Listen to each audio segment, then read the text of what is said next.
I totally agree with what Tim said about that.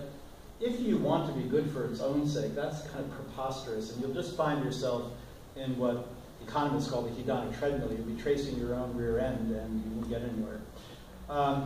But Buddhism, I think there's certain truths that across the Buddhisms usually are thought to be part of enlightenment. Because Buddhism, among all the great world spiritual traditions, says you have to see things truthfully.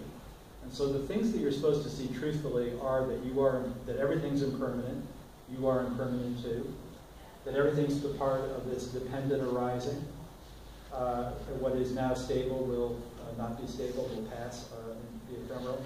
That there's a lot of suffering in the world, that's the first noble truth, and that one of the causes of suffering, the main cause of suffering that you can control, you can't control the suffering that's caused by tsunamis and earthquakes and floods and childhood cancers.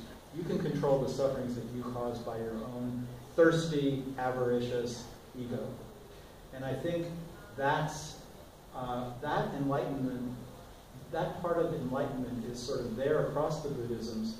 It's often used to describe the enlightenment that comes in a life, not necessarily across many lives.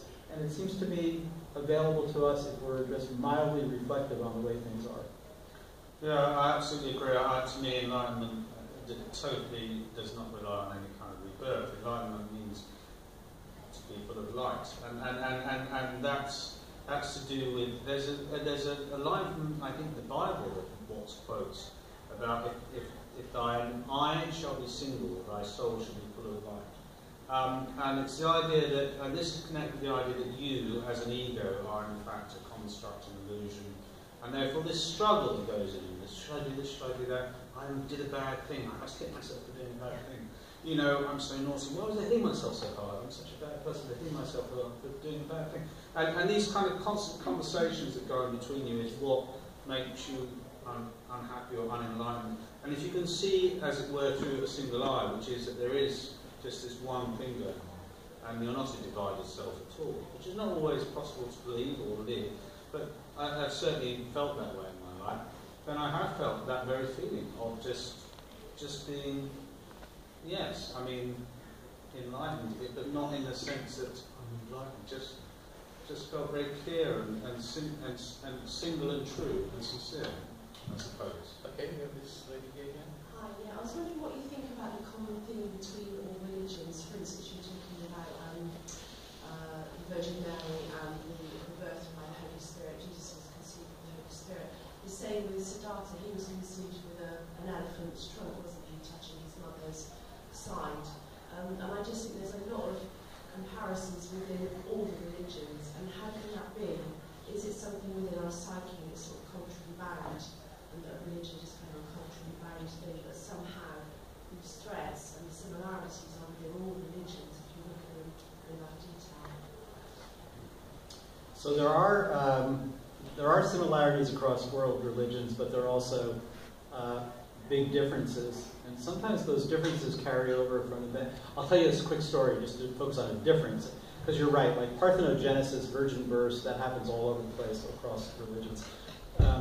Here's something that's a difference, though, and it came from something that I brought up with the Dalai Lama. I was trying to provoke him into understanding things from my point of view, and I said, in the West, we have this view that righteous anger, indignation, is appropriate sometimes, and I gave the example. I said, if I found myself sitting next to Adolf Hitler in a movie theater when he was in power, it would be appropriate for me to feel rage, and if I had a gun to kill him.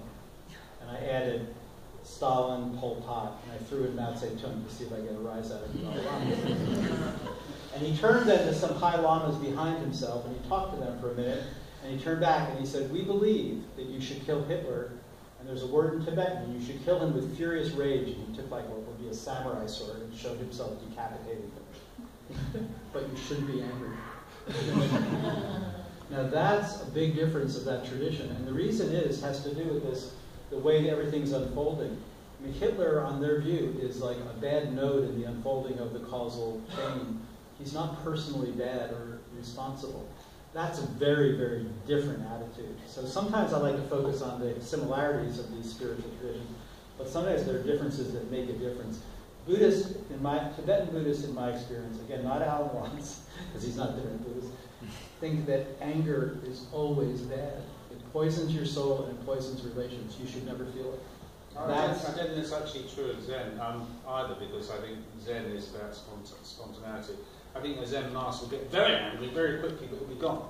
You know, and there's no sort of hanging around. You know, they can shake the room with their anger, but then it goes. You know, and then it's forgotten about. So it's not. And again, I just think, you know, this idea, this search for some sort of higher spiritual place sitting on a cloud you can get to and escape human passion and emotion, it doesn't seem realistic to me. You know, it just doesn't. And I'm not answering your question at all, actually. I'm answering his point. I think he answered it very well. Yeah. But I'm merely saying, you know, I just have a belief that something like anger, you know, I think Dorothy Rowe, the psychologist, used to say, people come up to her and say, oh, I never get angry. She said, no, you know, someone sneaks up behind you, puts some plastic bag over your head. You know, you're probably going to, you'll believe me, you'll get angry. You know, it's an essentially defensive mechanism, and no one's free of it. So, you know, don't try and be more spiritual than anyone else, because it'll trip you up in the end. Being the last question, I think. Yeah, I just wondered if you could comment on the claim that somebody made that David Hume, who's arguably a founding father of Western empirical tradition, whether his concept of the self is actually the same in some sense as a Buddhist concept of the self, and that in fact some people think that his writings were in some way influenced by having some contact with Buddhist writings, even though that's true. I mean, do you think that's just two traditions coming to the same conclusion because there's some truth in that, or do you think there's something? Right, and Heraclitus before them. I mean, there is certainly antecedents of Buddhism in the West. So Alison Gopnik is the psychologist who's a great psychologist and philosopher who's traced down this. She thinks that Hume might have been exposed to some of the Buddha's writings, but I agree. There are a lot of people in Western tradition, philosophical tradition. Heraclitus might be one. It's certainly about everything is change, constant flux. But Locke, in my book I say, Locke, Hume, William James, and Derek Parfit are all sort of following out this similar idea. In fact, Derek Parfit, who just at All Souls College in Oxford, he actually says in his 1984 book, Reasons and Persons, that his view of the person is like the Buddha's. That, and there are other people, people like Galen Strawson, who you may know his work. Galen Strawson also thinks that the right view of the person is more of a Humean sort. Hume says this for the rest of the audience, right? Hume says, when I look for myself, I just don't find it ever. I just find impressions and ideas, and I find myself unfolding in time. And but I end up thinking that the Buddhist view is too strong. My own view about that is that we are psychobiologically continuous. I think there's strong reason to believe that most of us have fairly well-established personality traits, beliefs, and views, but we're changing. Maybe I feel sometimes like I'm fast. I change faster than glass, the slow-moving liquid, but not as fast as like a nuclear reaction or something. You know, there's some kind of stability that I have for my 40 years and whatever I get nowadays. Just a brief comment on that, because actually in my book on the ego tree talks about identity. The thing I quite see about Hume is, Owen said, Hume said, when I look into myself, I don't find anything. What I find quite interesting is that not only do they reach the same conclusion, in a sense it's kind of the same method, because in some Buddhist traditions there's this idea that through, as part of the purpose of meditation is to become aware of the absence of self. Hume does the same thing, but in a very kind of matter-of-fact Anglo-Saxon way. He doesn't sit on the floor for ages, kind of like trying to get it. He just sort of goes, well, let's see, what happens if we introspect? No, there's nothing there. And it's okay. So there's a nice similarity difference. Well, look, we could have gone on for much longer, but we can't, I'm sorry to say. But Tim and Owen will be around afterwards to either sign books or discuss things more, or both. There are plenty more events coming up, Festival Ideas. If you're not on the mailing list, do get on it.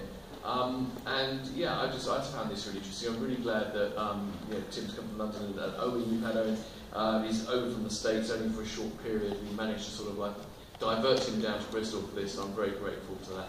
I'm very grateful to you coming as well, to be a fantastic large audience for us, so thank you to everybody. Thank you.